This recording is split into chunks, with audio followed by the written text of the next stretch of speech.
Programme बदे मुकाबले में खुशामदीद। मैं हूं रबिया एहसन और मेरे साथ मौजूद है रऊफ क्लास्टा। और आज के प्रोग्राम में जिन टॉपिक्स पे हम बात करेंगे उसमें सबसे पहले इंसानी स्मगलर्स ने सैकड़ों घर उजाड़ दिए, अच्छे मुस्तकबिल के सुहाने ख्वाब लिए दर्जनों पाकिस्तानी यूनान में कश्ती डूबने से जिंदगी की बाजी हार गए, मुल्क में सोग परचम सरनिगूं, कई एजेंट गिरफ्तार, सिक्योरिटी इदारे इंसानी स्मगलिंग के खात्मे में नाकाम क्यों, मुल्क भर से सेंट्रल पंजाब के जवान ही बैरून मुल्क जाने के लिए अपनी जान खतरे में क्यों डालते हैं, नौजवान तबका मुल्क छोड़ने पर क्यों मजबूर हो गया है, इसके ऊपर बात करेंगे।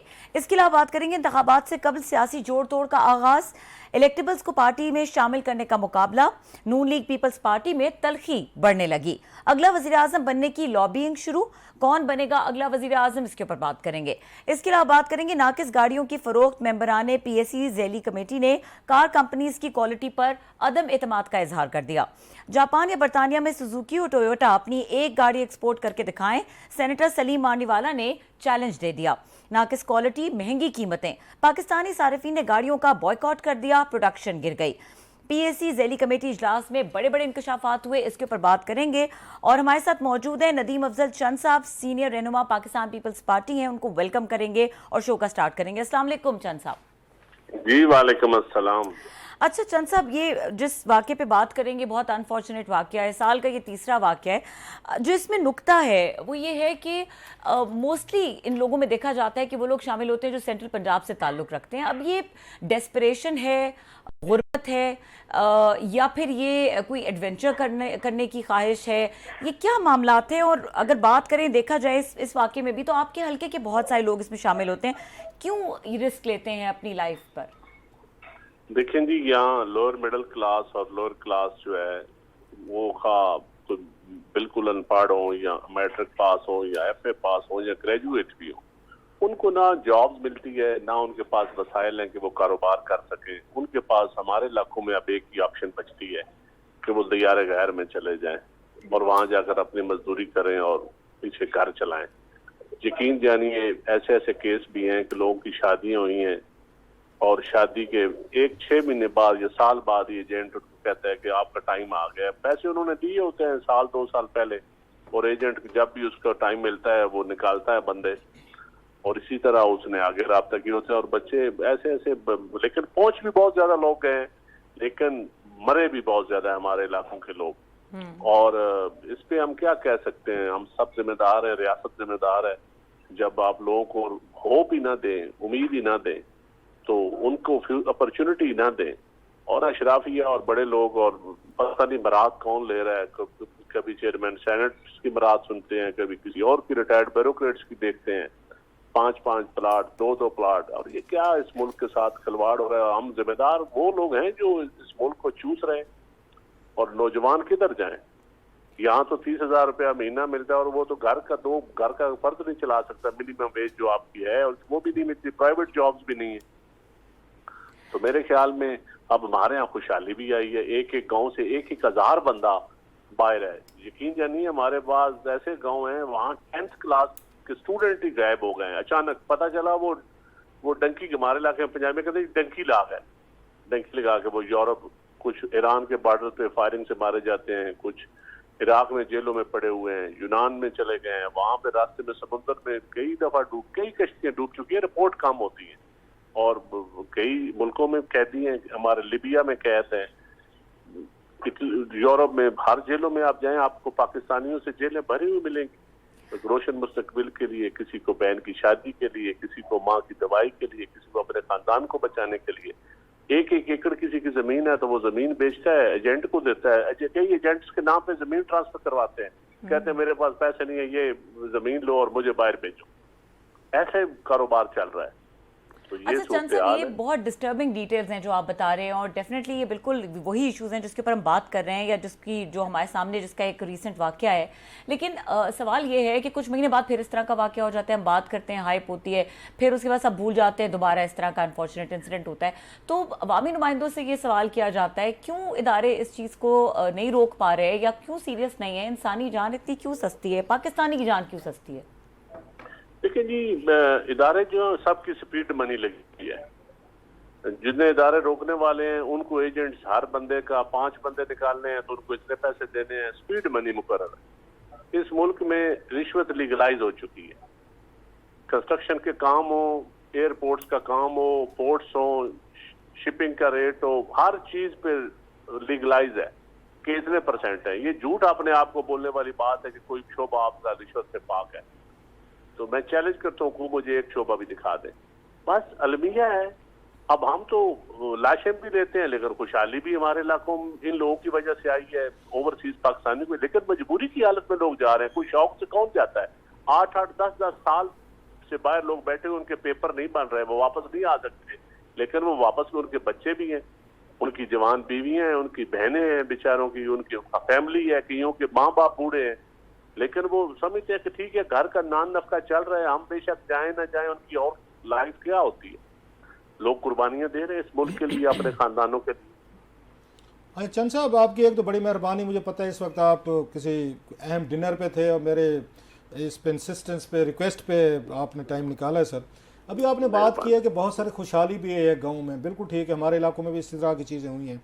ये कहीं पे अगर अगेन एक उसमें दौड़ में तो नहीं लग गए हमारी नौजवान नस्ल जो है या हमारे लोग जो हैं कि एक रिश्तेदार चला गया है बाहर, यूरोप पहुंच गया, यूके या कहीं पहुंच गया, उसने पैसे भेजे, घर वालों ने एक पक्की कोठी बना ली, गाड़ी ले ली, ज़रा उनकी लाइफ स्टाइल उनका बेहतर होता है, घर वाले भी ताने देना शुरू कर देते हैं बच्चों को, तू निकम्मा हाड आराम बैठा, ये देख फलाने का बेटा किया था, वो गया कमा गया, वो वहाँ पे आज वो लाखपति हैं, तू कुछ नहीं कर रहा। तो ये दबाव भी होता है। जैसे हमारे इलाकों में होता है, एक बच्चा अगर डॉक्टर बनेगा एफसी में, एक उसका आके मेरिट बनेगा मेडिकल का, तो सब पे दबाव पड़ते हैं बच्चों में, तुम भी डॉक्टर बनो, तुम भी इंजीनियर बनो, एक ट्रेंड चल पड़ता है। तो आपके इलाकों में ये चीज भी है कि पेरेंट्स की तरफ से या रिश्तेदारों की तरफ से, फलां को देखो उसने इतनी एम्पायर खड़ी कर ली, तू कुछ नहीं कर रहा। बिल्कुल कासर साहब, सोशल प्रेशर है। यकीन जाने एक ही खानदान, एक ही जो खानदान के 2 भाई होते हैं, एक के बच्चे बाहर होते हैं और दूसरा इधर बेचारा छोटा सा जिम्मेदार है, तो वो आपस में रिश्ते भी नहीं करते, वो उसको लिफ्ट भी नहीं करवाते। फिर सोशल प्रेशर तो उन बच्चों पे होता है। इसी वजह से कई बच्चे बेचारे नशे पे लग गए हैं, कई कॉम्प्लेक्स ऐसी बीमारियों में मुब्तला हो गए। फिर जो चले जाते हैं, फिर वो मौत मांगते हैं, मौत सामने देख के भी वो रिस्क लेते हैं। और एक एक गांव में आप यकीन जाने 50-50 बच्चे इस वक्त रास्ते में होंगे। जो कोई दुबई में बैठा होगा, कोई एयरपोर्ट पे, कोई ईरान में बैठा होगा, कोई अफगानिस्तान में बैठा होगा, तुर्की में लोग जेलों में बैठे होंगे, तुर्की में वैसे भी इंतजार कर रहे होंगे, 6-6 महीने 8-8 महीने इंतजार करते हैं एजेंट्स की कॉल का कि आप आगे निकलना है। वो मौसम होता है ना, सर्दियों के मौसम में इस मुल्क में निकलना है, जो ही बाहर शुरू आएगी इस मुल्क से आगे क्रॉस करना है। फिर वो कश्तियां करते हैं, फिर वो लोग इकट्ठे करते हैं, आगे चेन बनी हुई है पूरी एजेंट्स की। यहाँ से ईरान तक पहुंचाने का एक एजेंट, ईरान से आगे तुर्की पहुंचाने का दूसरा एजेंट है, तुर्की से यूनान, यूनान से आगे इटली, इटली से फ्रांस, टोटल एक चेन बनी हुई है। और फिर वो वहां जाके बेचारे मजदूरी करते हैं, फिर पेपरों के इंतजार में बैठे रहते हैं। यूरोप के जिस मुल्क में पेपर खुलते हैं वहां चले जाते हैं और नौजवान आदमी नहीं मिलता। लेकिन जिनके वसाइल ही नहीं है, ये भी वो लोग हैं, किसी के रिश्तेदार पैसे भरते हैं 4-5 लाख, कोई माँ का जेवर बेचता है, कोई अपनी जमीन बेचता है, कोई दोस्तों से उधार पकड़ता है। वो रिस्क जुआ खेलते हैं, जिंदगी का जुआ खेल रहे हैं। अच्छा, ये ज्यादा पढ़े लिखे नहीं है, मैं चंद साहब सारी बात कर रहा हूँ, अदरवाइज तो बड़े ये लीगल तरीके हैं यूरोप में जाने के। Sir graduate, MA, master, graduate, मतलब मेडल, मैट्रिक पास, इतनी पढ़ाई अब है, मैट्रिक तक है। बिल्कुल अनपढ़ तो नहीं जाते, वो तो अरब ममालिक में जाते हैं, लेकिन थोड़े से जो बेहतर होते हैं वो निकल जाते हैं। और यंगस्टर, छोटे छोटे बच्चे 9th क्लास के, ऐसी मिसालें भी हैं कि आप हमारे 7th क्लास के स्टूडेंट भी गए हैं। अच्छा, अब 7th क्लास का बच्चा कितना होता है, वो वहां अब पहुंच गया, वहां यूरोपियन मुल्क में तो उसको एजुकेशन मिल जाती है। अच्छा, आप चंद साहब क्योंकि पूरी दुनिया ट्रैवल करते रहते हैं, आपको ऐसे पाकिस्तानी मिलते हैं जो इन्हीं रूट्स के जरिए इलीगल तरीके से गए हों, यूरोप में एंट्री की हो, फिर रेगुलाइज हो गए हों और वहाँ पे अच्छी लाइफ गुजार रहे हों, वो खुश हों, बड़े मुतमिन हों कि हमने बड़ा रिस्क लिया था, यहाँ से ईरान से, फिर यूनान से, तुर्की, सब हम यहाँ बच बचा के हम पहुँचे। ऐसे कभी आपको मिले कोई अपने इलाकों के लोग जो वहाँ पे सेटल हुए हों इन्हीं इलीगल तरीकों से जाके? आप मेरे इलाके में, मैं आपको एक एक गाँव के 500-500 फैमिली दिखा दूंगा ऐसी। अच्छा, जो लीगलाइज हो गए और अब माशाल्लाह वेल ऑफ है। अब इन्हीं को देख के बाकी का दिल करता होगा कि हम भी रिस्क लें। बिल्कुल करता है जी, बिल्कुल करता है। अच्छा सर, ये जो अभी आपने रूट बताया है चंद साहब, तो हमारी सिक्योरिटी फोर्सेज हैं, कोई बॉर्डर पुलिस है, कोई बॉर्डर पे कोई गार्ड्स हैं, कोई बॉर्डर पे फोर्सेज हैं, वहाँ पे आगे ईरानियन बॉर्डर पे भी कोई नहीं है, तो इन्होंने कोई नए रूट्स बनाए हुए हैं, कोई सरहदों के दरमियान में से कोई सुरंगें खोदी हुई हैं कि ना उनको ईरानियन को पता चलता है, ना तुर्की को चलता है, ना पाकिस्तान को चलता है, ना। और आखिरी हमेशा हम सुनते हैं ग्रीस या अगर यूरोपियन सहल पे जाकर कोई कश्ती खुदा ना खासा डूबती है तो हमें तो ये पता चलता है। तो बाकी यहाँ पे रिश्वत चल रही है, पैसा चल रहा है, यहाँ से चेन जो आपने बताई है। सर बिल्कुल चेन होता है, 8 लाख से 18 लाख तक रेट है। अच्छा, अब 22 लाख भी है यूरोप का।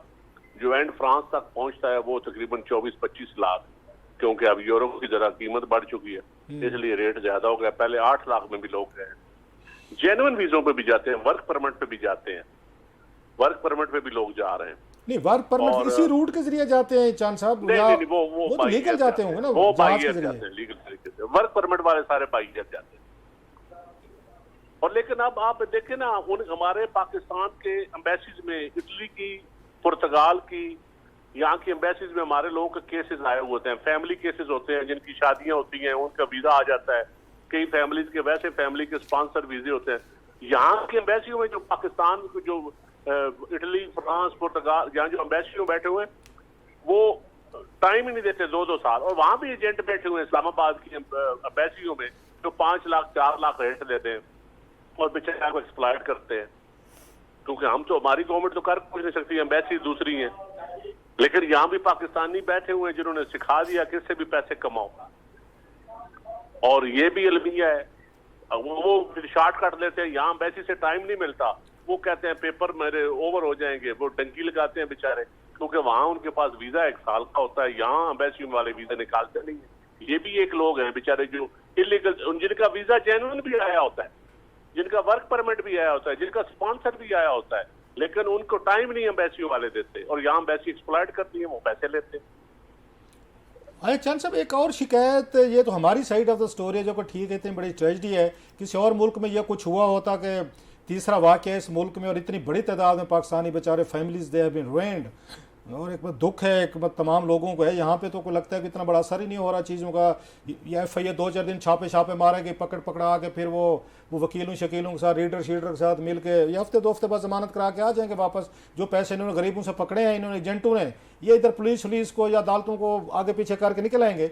एक शिकायत और भी है सर कि ये जो हमारे पाकिस्तानी जाते हैं इलीगल तरीके से अपने आप को लीगलाइज करने के लिए, ये पेपर मैरिजेस करते हैं, वहाँ पे शादियाँ कर लेते हैं। अपनी नेशनैलिटी लेने के बाद जब इनको अचानक ख्याल आता है कि यहाँ का कल्चर, यहाँ का मजहब, यहाँ का एनवायरनमेंट ये तो हमारे बच्चों के लिए ख़तरनाक है, ये डिवोर्सेस करके बच्चे लेके पाकिस्तान वापस आ जाते हैं। फिर केसेस चलते हैं, कई ख़वातीन बेचारी हमने देखे फॉरनर जो हैं अपने बच्चे लेने के लिए पाकिस्तान नहीं है, केसेस हुए यहाँ पे। तो इस तरह के केसेस भी आपके नोटिस में आते हैं आपके इलाकों में कि पेपर मैरिजेस के बाद लोग वापस आ जाते हैं अपने बच्चे लेके, जब सेटल हो गया, अपनी उन्होंने वो ले डिवोर्सेस कर दी, जब अपनी ले ली, नेशनैलिटी मिल गई, सब कुछ ले लिया, तो बेटी या बेटा उठाया वो पाकिस्तान आ गए। सर नहीं, इस तरह के बहुत कम केसेस होते हैं जी हमारे यहाँ। मेरा एक कोई बहुत अरसा पहले हमने केस सुना था, फ्रांस का फालिया हमारा शहर है उसका, वरना अब नहीं होते इस तरह के, बहुत कम केसेस होते हैं। हमारे लोग अब बड़े सेटल हो चुके हैं, उनका फैमिली सिस्टम वहां भी बड़ा बेहतर हो चुका है आपस में भी।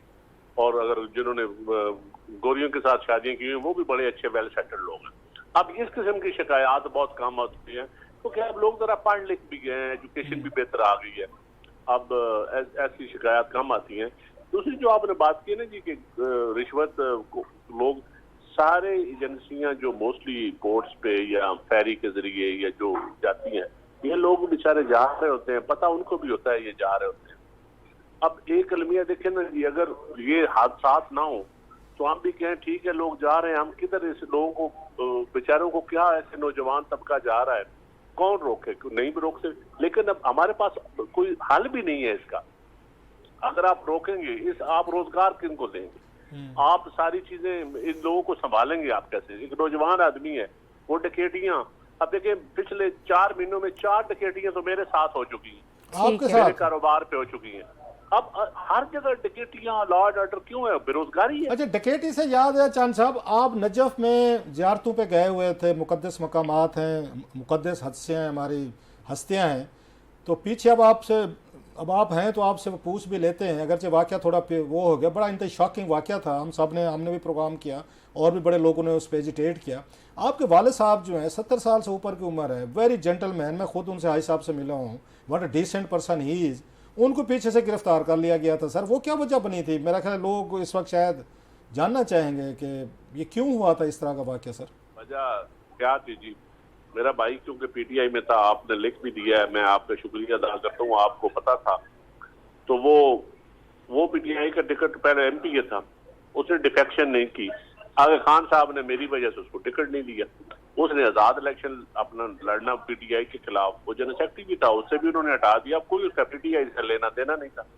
लेकिन पता नहीं क्या हुआ, अचानक वाले साहब घर नमाज पढ़ रहे थे, जहाँ नमाज पे बैठे थे, पुलिस हमारे घर के अंदर दाखिल हुई, उनको कहा चलेंगी, साथ लेके चली गई। फिर आप दोस्तों की मेहरबानी से फिर जरदारी साहब ने और बिलावल साहब ने भी, मैंने तो वहाँ मौला अली के दर पे बैठा था, ट्वीट किया, दोस्तों को फोन किया 2-3 बंदों को, लेकिन बस वहां ही अर्जी डाली और फिर मेहरबानी हो गई। कुछ 3-4 घंटों पे रास्ते में गोजरावाला मुरीद के पास CIA वाले लेके जा रहे थे, मंडी बाउदीन वाले, फिर किसी मेहरबान ने उनको फोन किया कि वापस छोड़ो। तो ये सर हुआ। लेकिन मैं समझता हूँ कि हमारे साथ तो पहली दफा हुआ है, और 83 ईयर्स ओल्ड, और उन्होंने ना सियासत से उनका कोई लेना देना है, तो ये अलमिया है। अब देख लें आप, उनका क्या रिएक्शन है आपके वालिद साहब का? वो कोई नाराज हुए आपसे, अपने बेटे से, कि आप लोगों को सियासत की वजह से? साहब माशाल्लाह मजबूत है, साहब के बंदे हैं, उन्होंने बड़ी जिंदगी में स्ट्रगल की है, 40 साल सियासत की है। वैसे भी वो इस सियासत जो पाकिस्तान की अब सियासत है, इस पे तो वो अपना आपने खुद उनके नजरियात सुने हुए हैं बैठ जी। बिल्कुल जी, मेरे बड़े तो उनसे वो इतने खुश नहीं है कोई सियासत से, और इस ताज़े सियासत से। हमें भी मशवरा यही देते हैं, हुक्म तो नहीं देते, मशवरा देते हैं। हुक्म देंगे तो हम पाबंद हो जाएंगे, अभी मशवरा देते हैं कि आप इससे बाइज्जत निकल ही जाएं बेटा। चलें चांद साहब, बड़ी मेहरबानी, thank you very much sir, आपने टाइम निकाला हमारे लिए, ग्रेटफुल सर। नदीम अफजल चंद साहब हमारे साथ मौजूद थे, एक्सक्लूसिव गुफ्तगू कर रहे थे। यहाँ पे वक्त हुआ है ब्रेक का। ब्रेक के बाद हमारे साथ मौजूद होंगे मशहूर राइटर हैं, सहाफ़ी हैं अमजद सिद्दीक साहब, उनसे गुफ्तगू करेंगे। उनकी बहुत सारी किताबें हैं और ये जो अनफॉर्चुनेट वाक़या है इसी से मुतालिक उनकी किताबें हैं, इसके ऊपर बात करेंगे। हमारे साथ रहिए।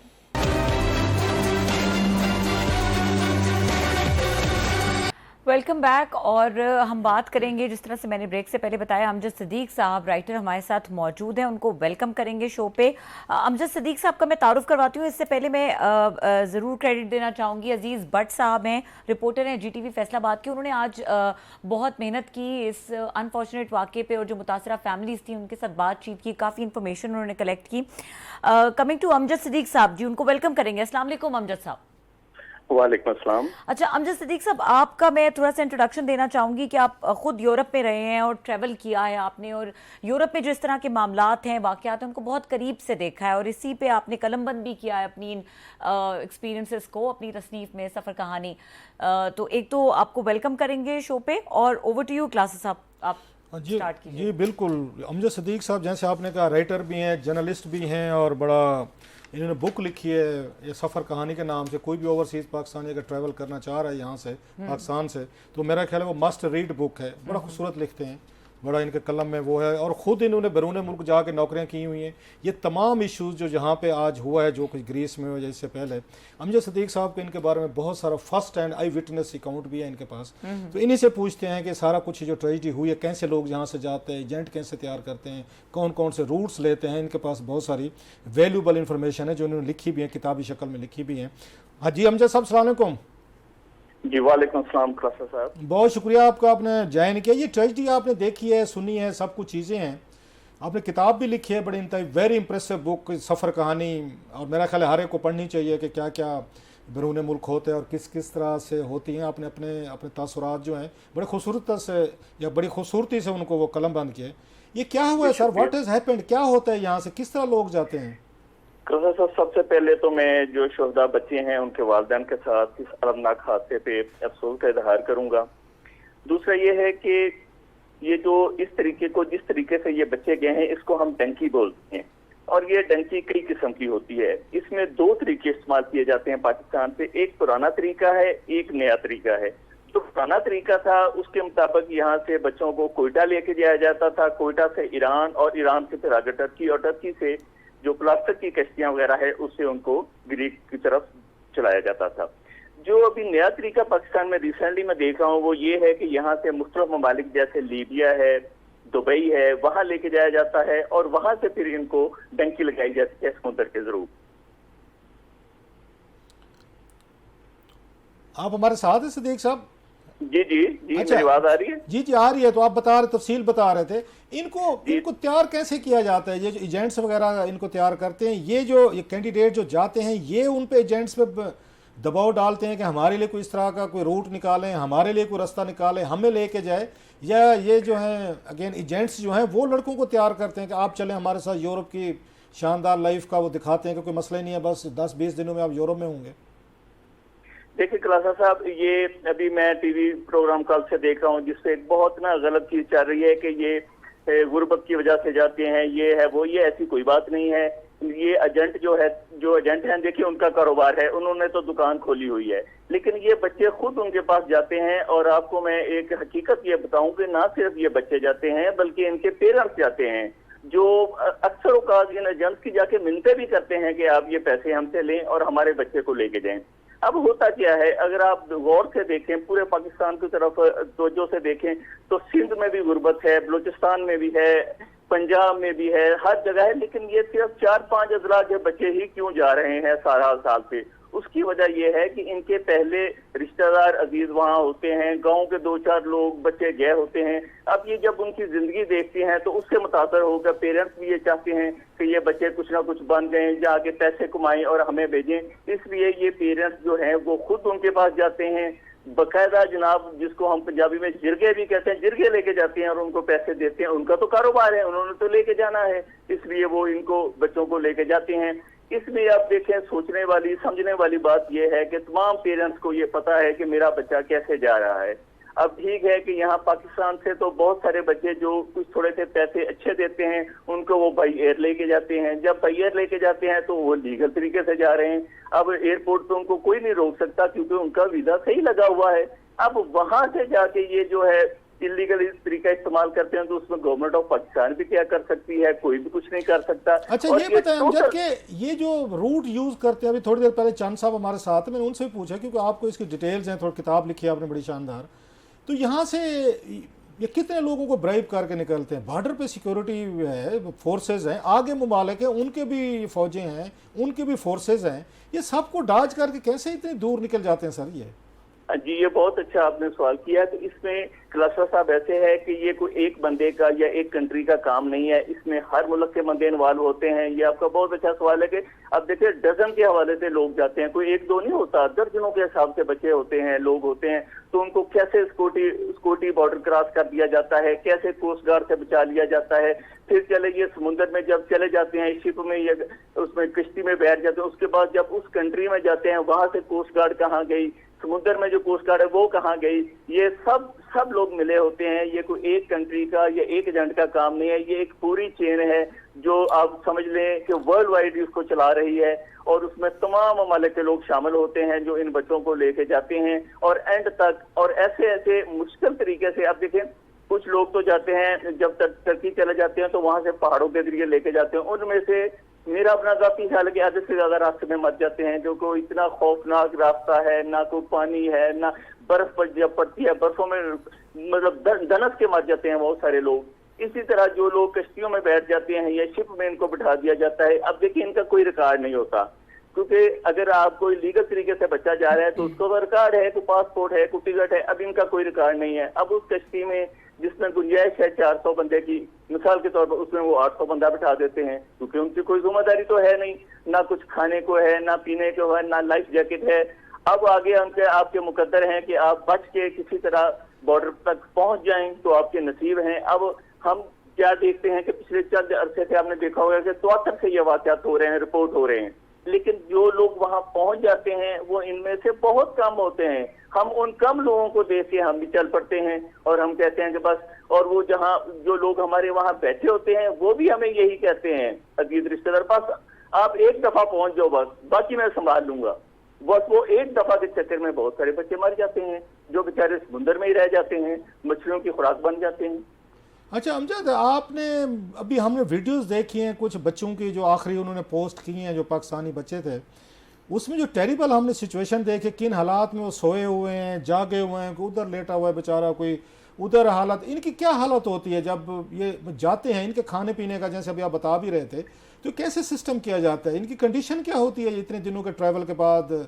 मतलब these are very horrible videos जो मैंने देखी हैं।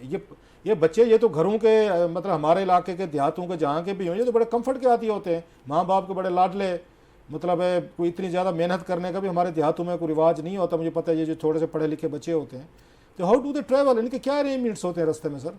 जी, यही खौफनाक सूरत हाल है कि अगर उनमें से कुछ बच्चों की तस्वीरें उस वक्त हम दिखा दें तो शायद कुछ लोग डर जाएं। आप यकीन करें, 5-5, 6-6 दिन इनको पैदल चलाया जाता है, इनके पाँव इतने इतने सूज चुके होते हैं, और जो चलाने वाले होते हैं उनके हाथ में डंडे होते हैं। अगर कोई रफ्तार कम कर रहा है, इनको मारा जाता है, पीटा जाता है, क्योंकि उन्होंने रिस्क नहीं लेना होता है ना कि कोई बंदा थोड़ा आस्था हो जाए।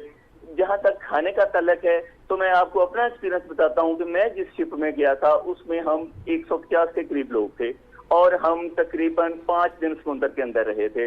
उन 5 दिनों में मेरा ख्याल है कि एक एक ब्रेड का पीस शायद हमें मिला हो, एक एक ब्रेड का पीस। दूसरा मेन मसला ये भी हो जाता है कि सी सिकनेस हो जाती है, जब शिप या कश्ती चलती है तो वॉमिटिंग शुरू हो जाती है, इसलिए खाना इतना बड़ा इशू नहीं होता। खाना वैसे भी आपको हजम नहीं होता, आपको वॉमिटिंग शुरू हो जाती है। बाकी आप ये अंदाजा करें कि शिप के नीचे जैसे ये ट्रॉलर या ये कश्ती सब कर रहे हैं, लेकिन ये ट्रॉलर होता है, कश्ती से थोड़ा बड़ा होता है, जिसके नीचे एक इंजन रूम होता है। अब आप देखें कि उस इंजन रूम में कोई 300-400 पाकिस्तानी, जो ये कह रहे हैं कि 400 के करीब बंदा नीचे था, तो इस इंजन रूम में कितनी जगह होगी? वो चंद फीट जगह होती है, जिसमें तमाम लोगों ने उन्होंने डाल के ऊपर से उसको बंद कर दिया जाता है, और फिर उसमें 3 दिन 4 दिन 5 दिन आप उसी हालत में रहते हैं। कोई बंदा, मतलब मैं जब अगर आपको अपना एक्सपीरियंस बताऊं तो मैंने 3 दिन, मेरा ख्याल है कि मैं सोता भी था और जागता था, मेरी इतनी जगह नहीं थी कि मैं लेट सकूं। इसी तरह तमाम लोग होते हैं।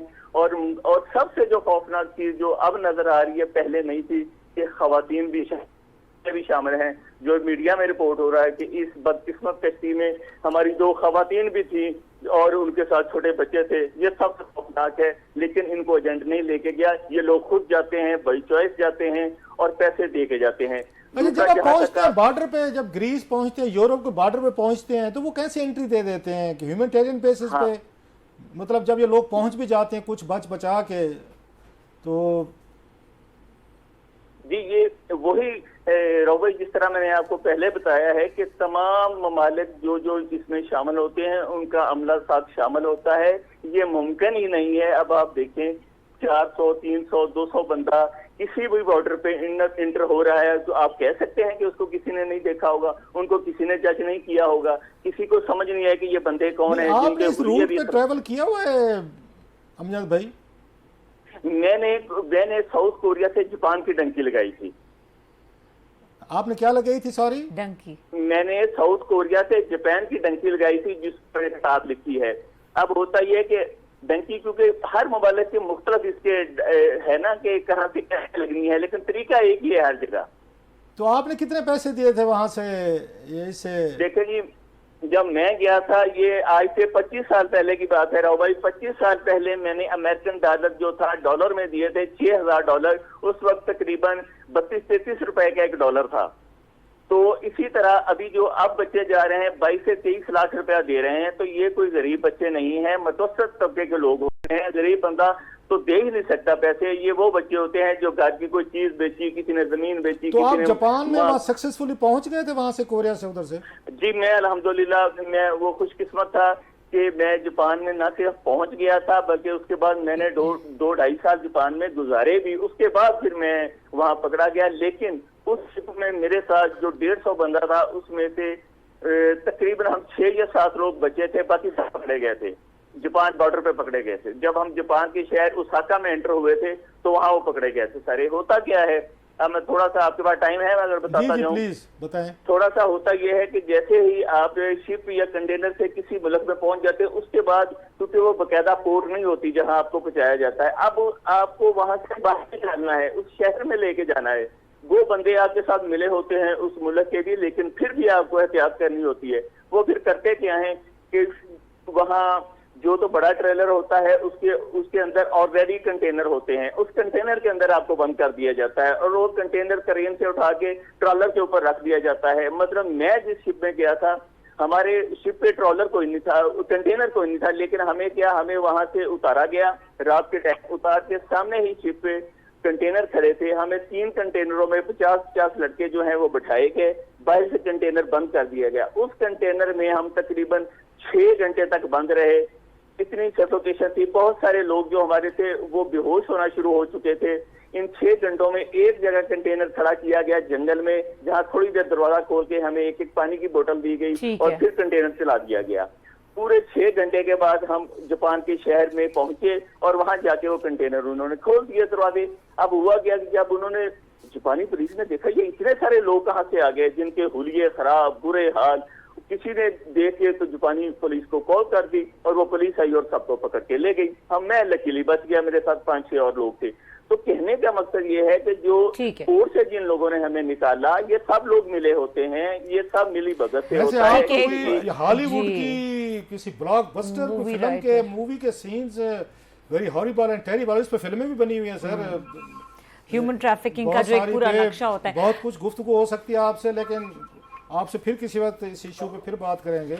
जी बहुत शुक्रिया। अमजद सिद्दीक साहब हमारे साथ मौजूद थे और यहाँ पे प्रोग्राम का वक्त खत्म हो गया। देखने के लिए शुक्रिया, इजाजत दीजिए, अल्लाह हाफिज।